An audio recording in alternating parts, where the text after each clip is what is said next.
namazit që i ka lënë koha, që shuhet e namaz? Unë i takoj mendimit që ka namaz kaza.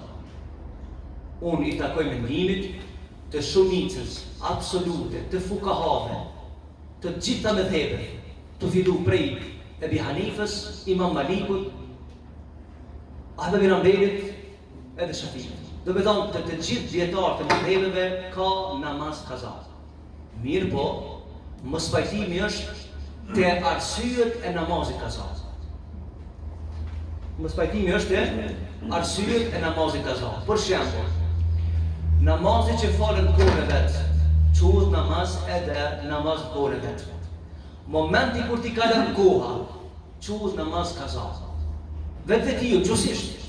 Fjala qada, çka do të thonë qada? Diçka që ka kalu koha. Diçka që ka kalu kufinin. Pra pas ka kaza, e pas ka kalu kufinin. A falet as falet, të gjithë dietarët islam në vendimit se nëse të ka ik namazi me arsye të shariatit, me arsye të shariatit, falet namazi kaza dhe nuk ka dyshim.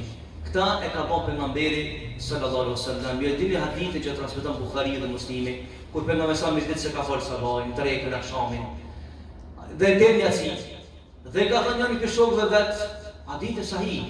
Thot, a ju kujtohet juve, e keni falë sot sabahin? Thanë ja Rasulullah jo. As sabahin, as drekën në rrethonat e luftës. Dhe shoku na thon, thot, e jeni ta falni tash namazin. A pas ka namaz kaza? A pas ka? Do në pas ka. Mirë po shqetësimit të dietarët është në qoftë se e lën namazin qëllimisht. Në qoftë se e lën namazin qëllimisht, këtu ke rreziku diçka tjetër. Ke rreziku, do me thonë, një farforme është vlerësimin e dispozitës së Allahut azza wa jall. Dhe rreziku është e ti, individualisht. Dhe mes te dhe Allahut të gjykimi.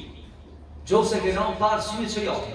Por ndryshe, në qoftë se të ka bërë gjumi, ose je në punë, të jashtëzakonshme fjala, ose në rrethana të jashtëzakonshme, dhe të ka ik namazi që falet pas kohe është namaz kaza dhe është legjitim në shariatin Allahut azza wa jall, Allahu ala